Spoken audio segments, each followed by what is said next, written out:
La agenda va a seguir siendo la centralidad en el análisis político, en el análisis legal, sigue siendo obviamente lo que ha pasado después de haber conocido el fallo de la Corte Suprema que deja sentado o le da la razón al Tribunal Oral número 2. Yo vi una entrevista que le hacían al doctor Javier Ignacio Baños, que es constitucionalista, sobre el tema. Si bien es cierto, y quería hablar con él porque me parece que no es de los constitucionalistas que tienen una orientación política. Lisa y llanamente opina desde el punto de vista técnico. Y me pareció interesante hablarlo con él. Así que lo voy a saludar, lo tengo en línea.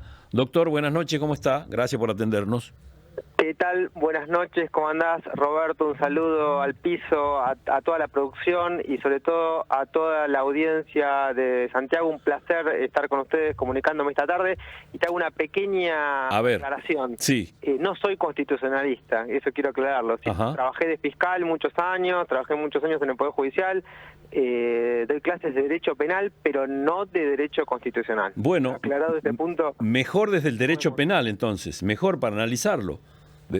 Sí, te lo puedo analizar desde el punto de vista del derecho penal y desde el punto de vista del derecho procesal penal, que sí es mi especialidad. A ver, la discusión se ha planteado en que el fallo está bien el fallo, mientras que la defensa de Cristina Fernández dice que hay serios cuestionamientos al fallo. ¿Cuál es la opinión que tiene usted? Mira, como muy bien dijiste, lo tengo que aclarar, no soy político, soy apolítico y mucho menos soy kirchnerista, no lo soy, nunca lo fui. Eso te lo quiero aclarar antes de empezar a conversar. Está bien. Aclarado esto, te voy a decir varias cosas. Primero, el fallo no está bien, el fallo está mal, no hay una irregularidad, hay una multiplicidad de irregularidades, una multiplicidad de irregularidades que llevan a la condena de la exmandataria. El fallo está mal y el proceso está mal por donde lo mires. Hay tantas irregularidades que sería muy difícil condensarlas en 5 minutos o 10 minutos o 15 minutos de explicación. Pero lo más grave que usted encuentra, lo más grave para nosotros los justiciables, digo, porque si se hace un fallo de estas características contra un expresidente, nosotros los justiciables que andamos en la calle, me imagino. Mira, lo más grave de todo es justamente esto, que se trata de judicializar una cuestión política que no es justiciable. De ahí para adelante todo lo demás se da por añadidura. ¿Por qué? Porque se intentan a través de manotazos de abogado justificar algo que de suyo es injustificable. Es casi imposible extender la responsabilidad de una licitación efectuada en la provincia de Santa Cruz hasta llegar al presidente de la República. Para hacer eso se tuvieron que haber pasado por arriba aproximadamente más de 16 reparticiones públicas autárquicas que están en el interregnum de esos dos extremos, sí. Y además todas las leyes de presupuesto aprobadas y votadas por el Congreso de la Nación. Porque vos sabés que en la ley de presupuesto se tienen que incluir expresamente en los anexos correspondientes las obras a las cuales está dirigida el dinero, los gastos públicos que va a efectuar la República. Con lo cual, te diría que la ley de presupuesto es uno de los actos más complejos administrativos que existen en un país.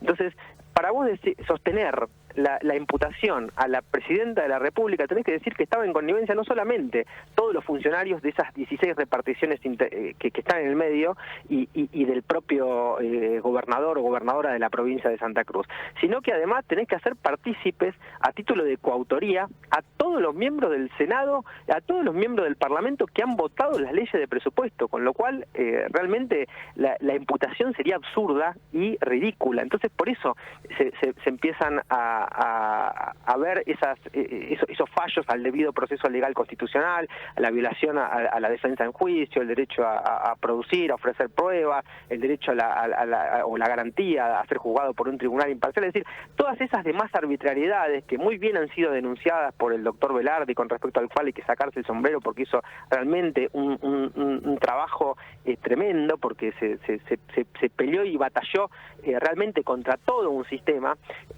más allá de esas irregularidades, acá el punto central de discusión es si puede el Poder Judicial revisar una cuestión política que no es justiciable. Este es el meollo de toda la cuestión. Entonces, si vos contestás esta pregunta, después todas las demás, como te dije antes, se dan por añadidura. Claro, doctor, entiendo y está clarito lo que usted me plantea recién. Ahora, paso a lo de la Corte, al accionar de la Corte. En el fallo, a donde confirma precisamente lo del Tribunal Oral número 2, que pide 6 años de prisión, inhabilitación de por vida y todo lo demás. Esa decisión, o jurídicamente la Corte, tiene que justificar por qué da consentimiento y por qué confirma el fallo del Tribunal Oral número 2. ¿Es legal? ¿Eso es constitucional? Y a ver, yo te vuelvo a repetir, desde mi punto de vista, desde mi opinión, no solamente que es ilegal, se han llevado puestos todos los preceptos del Código de Procedimiento, del Código de Fondo, de la Constitución Nacional, de la Convención Americana de Derechos Humanos e incluso del Pacto Internacional de Derechos Civiles y Políticos. Ahora, la Corte no entró a analizar el fondo de la cuestión, lo analizó muy por arriba, muy superficialmente, no llegó a ponerle una plancha, como decimos en la jerga, en los términos del artículo 280, pero hizo algo muy parecido. Es una decisión entre comillas muy flojita, no analiza verdaderamente el fondo de todas las irregularidades, se excusó de analizarlas. Entonces realmente se puede decir que es un fallo político, no es un fallo jurídico. Acá, desde el punto de vista jurídico, el proceso no resiste el menor análisis, porque todos los principios de derecho penal, de derecho procesal penal que nos enseñan en la facultad, desde el primer año que tenemos derecho penal 1, derecho penal 2, derecho procesal penal, práctica forense, los han aplicado pero a la inversa. Está todos los principios más elementales del derecho penal y procesal penal aplicados al revés en esta sentencia. Entendiendo que la Corte no hace un fallo, lo que hizo no es un fallo jurídico, no merece, como a la misma Corte le gusta decir a veces, no merece el título de sentencia, no es un acto jurisdiccional válido en términos constitucionales, es un acto de fuerza, es decir, la condeno porque la puedo condenar, y bueno, de hecho lo hicieron. Y te digo más, vos algo apuntabas recién, esto no es la primera vez que pasa en este país, es decir, gente inocente condenada hay por todas partes, hay irregularidades en muchos procesos judiciales. La justicia tiene sus costados buenos y sus costados no tan buenos. Hay jueces muy honestos, muy probos, que trabajan muy bien, que concurren diariamente a sus despachos, que son un ejemplo de magistrados, y hay otros que no tanto. Pero lo diferente en este caso, por eso es un punto de inflexión y por eso es un fallo bisagra, lo novedoso es que se hayan producido tanto cúmulo de irregularidades todas juntas en un solo proceso, y en un proceso que es la causa más importante que tiene el país en este momento. Es decir, usted encuentra la de la nación puesta encima de esta causa. Entonces uno puede decir, a ver, como muy bien decías vos al comienzo, si esto le pasa a una persona que fue diputada de su provincia, 2 veces senadora nacional por la provincia de Buenos Aires, 2 veces senadora nacional por la provincia de Santa Cruz, que fue vicepresidente, que fue presidente del país y que volvió a ser presidente y que además es el jefe político de la oposición, ¿qué le espera al resto de los justiciables? Claro, es decir, a ver, más o menos acortando la distancia y haciéndolo a título de sentido común y no de alguien que conoce las leyes. Quiere decir que el tiempo que estuvo la causa en la Corte, que fueron 45 días, si la Corte lo hubiese analizado y estudiado, ¿lo hubiese rechazado? A ver, es imposible que una causa de estas características y de esta naturaleza se estudie en 45 días. Es imposible. Además, es imposible que la Corte, y esto es otro problema y daría para otra entrevista, sí, para varias entrevistas, es imposible que esta Corte esté resolviendo entre 10.000, 15.000 o 20.000 procesos que están en trámite en el máximo Tribunal Federal. 22.000 al año, según lo que tengo entendido.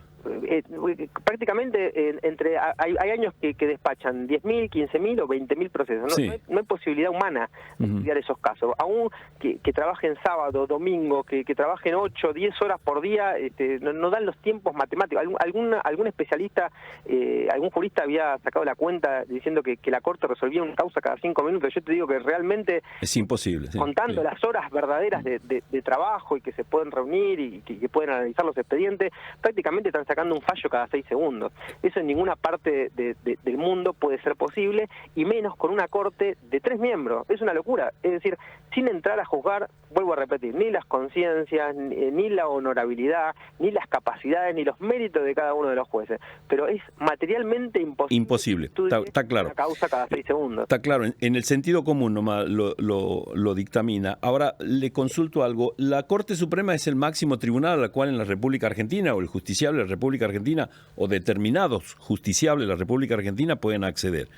En este caso, con tantas irregularidades que, de acuerdo a lo que usted me dice, están plasmadas en el fallo o en el proceso mismo, ¿qué instancia, le queda alguna instancia en la Argentina o en el exterior al abogado de la expresidente para reclamar sobre esto? Mirá, es muy oportuna tu pregunta, porque el 11 de agosto de este año va a entrar a regir en todo el territorio nacional el nuevo Código de Procedimiento Penal Federal, cuyo texto ordenado de la ley que sanciona el nuevo Código de Procedimiento es del año 2019 y va a empezar a regir ahora. O sea, se sancionó el texto ordenado en un año que no estaba gobernando el kirchnerismo, y va a entrar a regir en un momento en que está gobernando el presidente Javier Milei. Sí. Con lo cual no se puede asociar a una maniobra kirchnerista para modificar el procedimiento en favor de Cristina. Hay un artículo que es el 366 en su inciso F, que contiene una cláusula que dice que las sentencias firmes en materia penal van a poder ser revisadas cuando exista una sentencia de un tribunal internacional. En este caso yo creo que el equipo de abogados que trabaja conjuntamente con el doctor Velardi están estudiando la presentación de una petición individual ante la Comisión Interamericana de Derechos Humanos. El sistema interamericano, vos sabés que es un sistema, no es muy complejo, pero tiene sus tiempos y tiene sus bemoles. Vos no podés ocurrir directamente ante la Corte Interamericana de Derechos Humanos, porque ante la Corte solo pueden litigar determinadas organizaciones internacionales y los propios estados, con lo cual vos para abrir un caso ante la Corte Interamericana tenés que ir siempre a través de la Comisión Interamericana. Entonces, el equipo de abogados seguramente en estos momentos está trabajando en una petición individual ante la Comisión. Si la Comisión considera que existieron violaciones a los artículos 1.1, 2, 8 y concordantes del Pacto Internacional de Derechos Civiles y Políticos, posiblemente le corra vista al Estado argentino y después presente un caso ante la Corte Interamericana. ¿Cuál es el problema? El punto es a favor que existe una cláusula específica que autoriza la revisión de la sentencia en el caso de que algún tribunal internacional llegue a fallar en contra de la República, pero el problema son los tiempos. Los tiempos de los organismos internacionales no son nuestros tiempos y mucho menos los tiempos de la política. Sí, de todas maneras, es decir que si un tribunal internacional pide a la justicia argentina revisión del caso, ¿se transforma automáticamente en vinculante o no es, o sigue siendo no vinculante lo que pide? No, claramente el fallo va a ser vinculante para la República Argentina en el sentido de que exige la revisión de la condena. Es decir, claro, los códigos tienen taxativamente previstas cuáles son las causales de revisión de una sentencia firme. La sentencia firme, en realidad, en materia penal siempre hay que tomarlo entre comillas. ¿Por qué? Porque, por ejemplo, a vos te imputan y te condenan por un homicidio y después de 10 años aparece el muerto caminando. Entonces, esa sentencia necesariamente hay que revisarla. Siempre todos los códigos incluyen causales de revisión. Lo novedoso es que a partir del 11 de agosto comienza a regir el nuevo Código de Procedimiento Penal Federal, que incluye como causal de revisión justamente el hecho de que un organismo internacional hizo un fallo en contra de la República Argentina. Claro, no le había escuchado la parte de la exigencia, porque una cosa es fallar en lo vinculante y en lo no vinculante, y otra cosa es una exigencia que ya es más que vinculante, obviamente. Es una causal que está en el Código de Procedimiento. Si está claro. Americana el día de mañana llega a condenar al Estado argentino por violación a la Convención Americana de Derechos Humanos o al Pacto Internacional de Derechos Civiles y Políticos, el Estado argentino va a tener la obligación de volver a revisar esa sentencia. ¿Y qué pasa si el Estado no cumple en ese caso, doctor? Vamos a suponer de que haya tal fallo, pero que no cumple el Estado nacional. ¿Qué es lo que pasa? No, a ver, bueno, siempre una cosa es lo que dice la ley, otra cosa es lo que debería decir la ley, Claro. y otra cosa es lo que pasa en la realidad, ¿no? Como decía Goldsmith o Cosio, el derecho no solamente son los fallos, la jurisprudencia, los hechos, sino que es la norma y también el valor. El derecho no es ni hecho, ni norma, ni valor, porque es esas tres cosas al mismo tiempo. Y lamentablemente, mientras estemos de este lado de la raya, siempre hay alguna diferencia entre los hechos, entre la realidad y lo que debe ser y lo que dice la norma. Ahora, bueno, tenemos que esperar que se dé, un fallo claro, está bien. internacional. No, le pregunto porque obligada a revisar la sentencia. hay fallos de la Corte Suprema que están ahí y no se cumplen. Pero me imagino que si hay un artículo en el código que le exige a la justicia volver a revisarlo, lo van a volver a revisar. Claro, está bien, está perfecto. Doctor, muy interesante conversar con usted, la verdad. Así que le agradezco la gentileza que ha tenido y ahora le saco un compromiso en vivo o al aire. Hablar de la reforma de la Corte Suprema, que me parece... Por supuesto.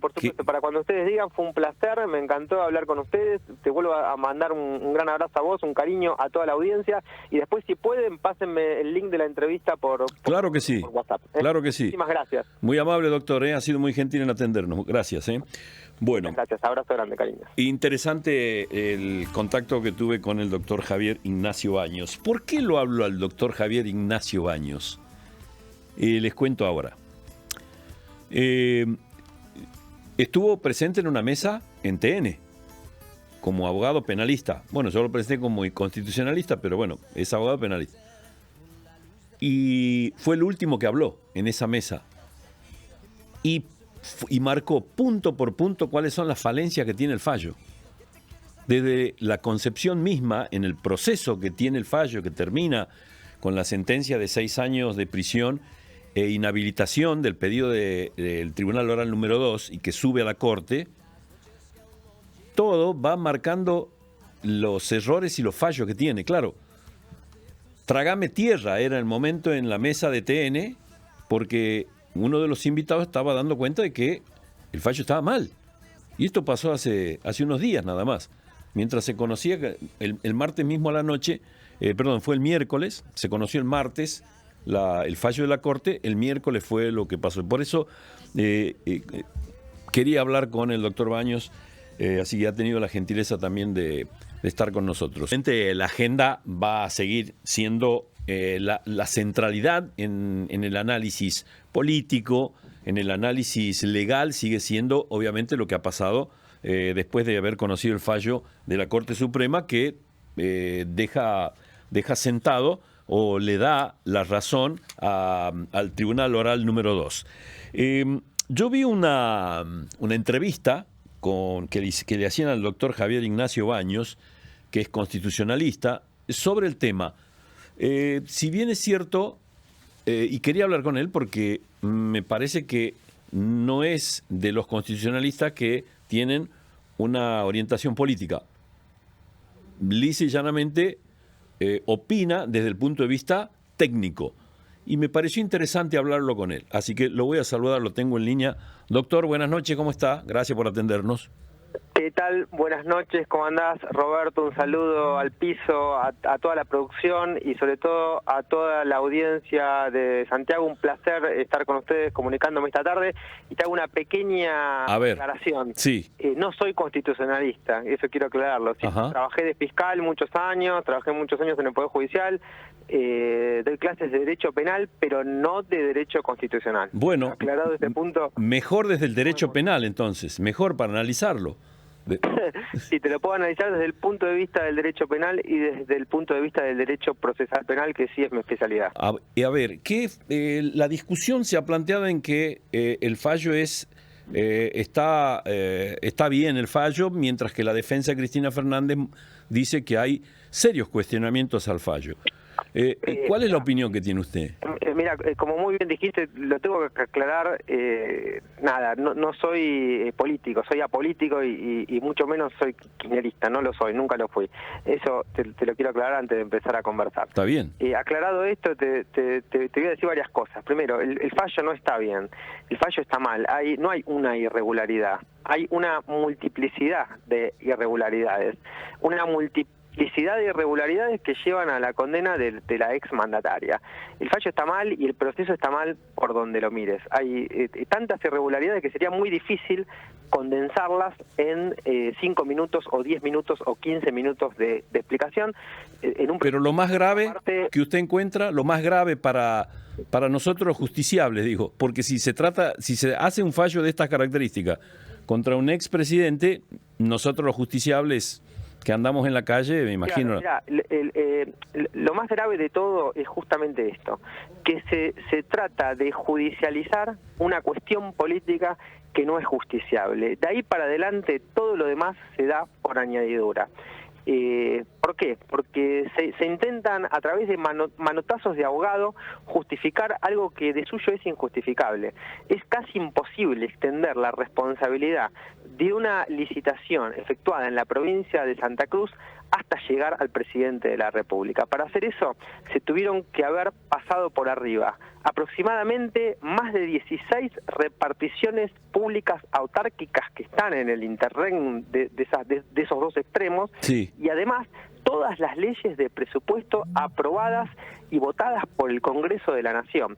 Porque vos sabés que en la ley de presupuesto se tienen que incluir expresamente en los anexos correspondientes las obras a las cuales está dirigida el dinero, los gastos públicos que va a efectuar la República. Uh-huh. Con lo cual, te diría que la ley de presupuesto es uno de los actos más complejos administrativos que existen en un país.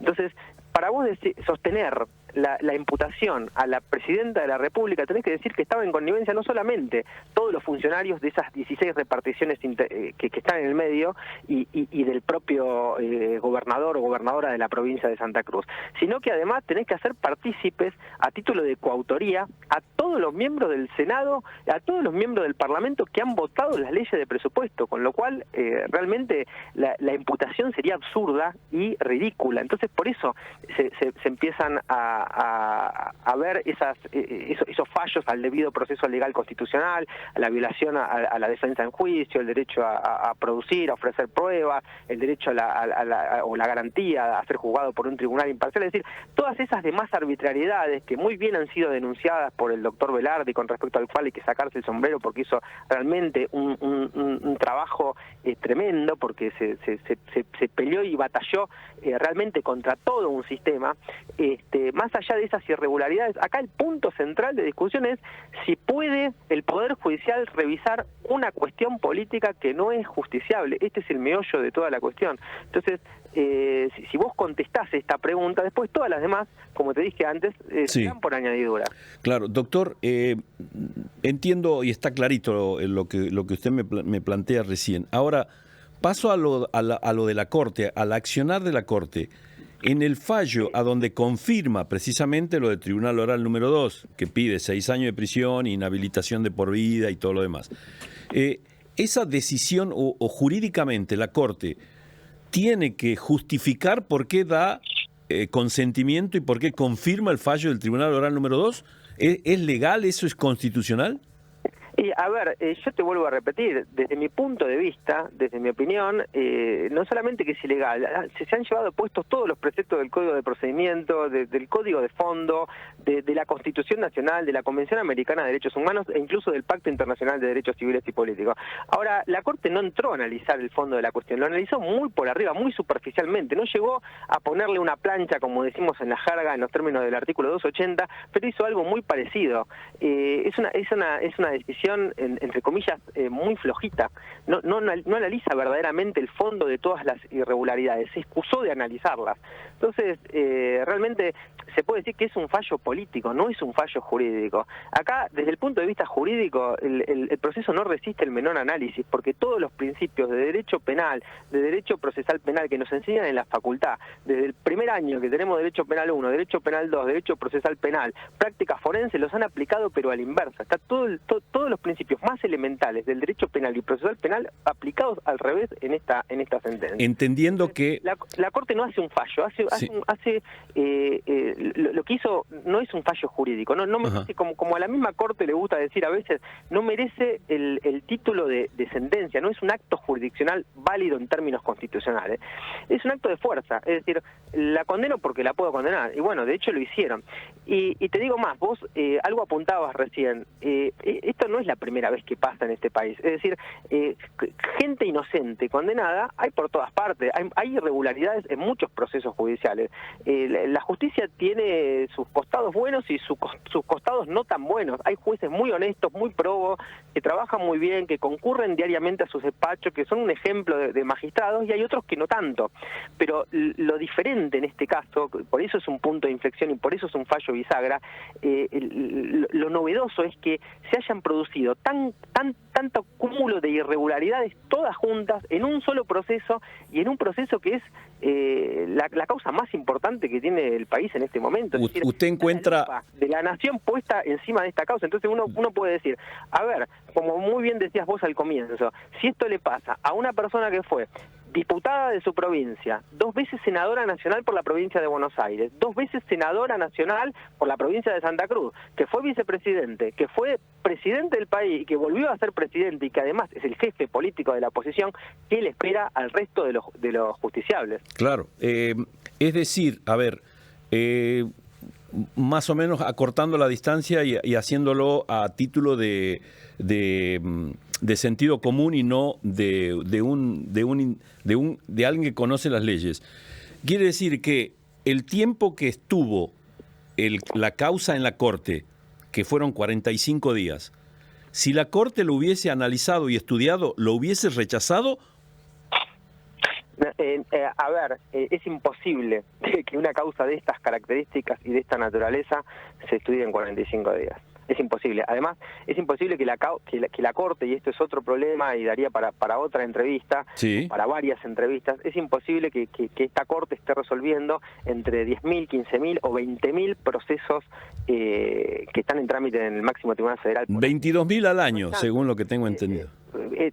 Prácticamente hay años que despachan 10.000, 15.000 o 20.000 procesos. Sí. No hay posibilidad humana de estudiar esos casos. Aún que trabajen sábado, domingo, que trabajen 8, 10 horas por día, no dan los tiempos matemáticos. Algún especialista, algún jurista había sacado la cuenta diciendo que la Corte resolvía una causa cada 5 minutos. Yo te digo que realmente es imposible. Contando las horas verdaderas de trabajo y que se pueden reunir y que pueden analizar los expedientes, prácticamente están sacando un fallo cada 6 segundos. Eso en ninguna parte del mundo puede ser posible, y menos con una Corte de 3 miembros. Es una locura. Es decir, sin entrar a juzgar, vuelvo a repetir, ni las conciencias, ni la honorabilidad, ni las capacidades, ni los méritos de cada uno de los jueces. Pero es materialmente imposible. Está claro. Una causa cada 6 segundos. Está claro. En el sentido común nomás lo dictamina. Ahora, le consulto algo. La Corte Suprema es el máximo tribunal al cual en la República Argentina, o el justiciable de la República Argentina, o determinados justiciables de la República Argentina pueden acceder. En este caso, con tantas irregularidades que, de acuerdo a lo que usted me dice, están plasmadas en el fallo o en el proceso mismo, ¿qué instancia, le queda alguna instancia en la Argentina o en el exterior al abogado de la expresidente para reclamar sobre esto? Mirá, es muy oportuna tu pregunta, porque el 11 de agosto de este año va a entrar a regir en todo el territorio nacional el nuevo Código de Procedimiento Penal Federal, cuyo texto ordenado de la ley que sanciona el nuevo Código de Procedimiento es del año 2019 y va a empezar a regir ahora. O sea, se sancionó el texto ordenado en un año que no estaba gobernando el kirchnerismo, y va a entrar a regir en un momento en que está gobernando el presidente Javier Milei. Sí. Con lo cual no se puede asociar a una maniobra kirchnerista para modificar el procedimiento en favor de Cristina. Hay un artículo que es el 366 en su inciso F, que contiene una cláusula que dice que las sentencias firmes en materia penal van a poder ser revisadas cuando exista una sentencia de un tribunal internacional. En este caso yo creo que el equipo de abogados que trabaja conjuntamente con el doctor Velardi están estudiando la presentación de una petición individual ante la Comisión Interamericana de Derechos Humanos. El sistema interamericano, vos sabés que es un sistema, no es muy complejo, pero tiene sus tiempos y tiene sus bemoles. Vos no podés ocurrir directamente ante la Corte Interamericana de Derechos Humanos, porque ante la Corte solo pueden litigar determinadas organizaciones internacionales y los propios estados, con lo cual vos para abrir un caso ante la Corte Interamericana tenés que ir siempre a través de la Comisión Interamericana. Entonces, el equipo de abogados seguramente en estos momentos está trabajando en una petición individual ante la Comisión. Si la Comisión considera que existieron violaciones a los artículos 1.1, 2, 8 y concordantes del Pacto Internacional de Derechos Civiles y Políticos, posiblemente le corra vista al Estado argentino y después presente un caso ante la Corte Interamericana. ¿Cuál es el problema?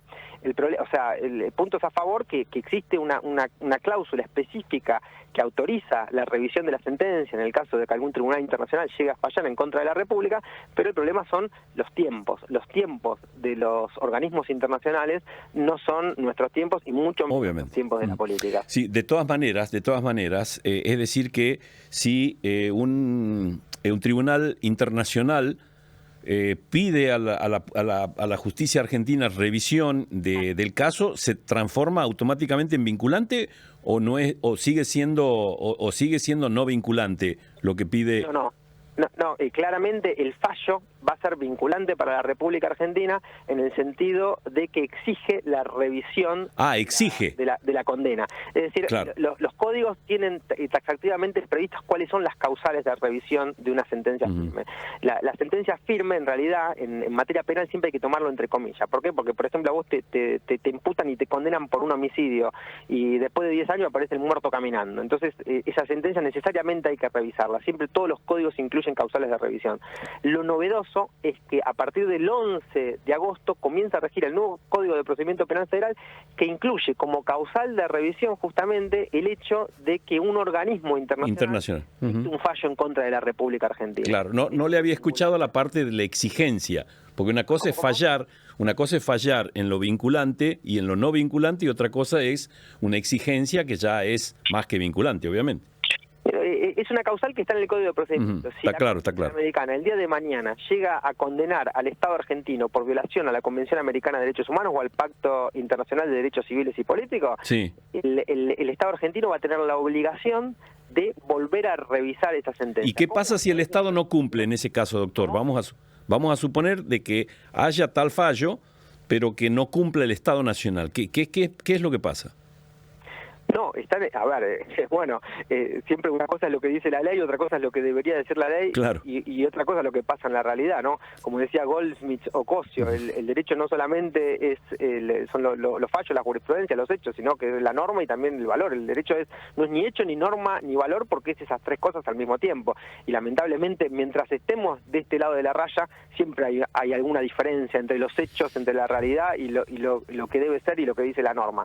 Ahora, bueno, tenemos que esperar que se dé, claro, está bien. No, le pregunto porque obligada a revisar la sentencia. Hay fallos de la Corte Suprema que están ahí y no se cumplen. Pero me imagino que si hay un artículo en el código que le exige a la justicia volver a revisarlo, lo van a volver a revisar. Claro, está bien, está perfecto. Doctor, muy interesante conversar con usted, la verdad. Así que le agradezco la gentileza que ha tenido y ahora le saco un compromiso en vivo o al aire. Hablar de la reforma de la Corte Suprema, que me parece... Por supuesto. Para cuando ustedes digan, fue un placer, me encantó hablar con ustedes. Te vuelvo a mandar un gran abrazo a vos, un cariño a toda la audiencia. Y después, si pueden, pásenme el link de la entrevista por Claro que sí. Por WhatsApp. Claro que sí. Muchísimas gracias. Muy amable, doctor. Ha sido muy gentil en atendernos. Gracias. Bueno. Gracias. Abrazo grande, cariño. Interesante el contacto que tuve con el doctor Javier Ignacio Baños. ¿Por qué lo hablo al doctor Javier Ignacio Baños? Les cuento ahora. Estuvo presente en una mesa en TN como abogado penalista. Bueno, yo lo presenté como constitucionalista, pero bueno, es abogado penalista. Y fue el último que habló en esa mesa. Y y marcó punto por punto cuáles son las falencias que tiene el fallo. Desde la concepción misma, en el proceso que tiene el fallo, que termina con la sentencia de 6 años de prisión e inhabilitación del pedido del Tribunal Oral número 2 y que sube a la Corte, todo va marcando los errores y los fallos que tiene. Claro, trágame tierra era el momento en la mesa de TN, porque uno de los invitados estaba dando cuenta de que el fallo estaba mal. Y esto pasó hace unos días nada más. Mientras se conocía, el martes mismo a la noche, fue el miércoles, se conoció el martes el fallo de la Corte, el miércoles fue lo que pasó. Por eso quería hablar con el doctor Baños, así que ha tenido la gentileza también de estar con nosotros.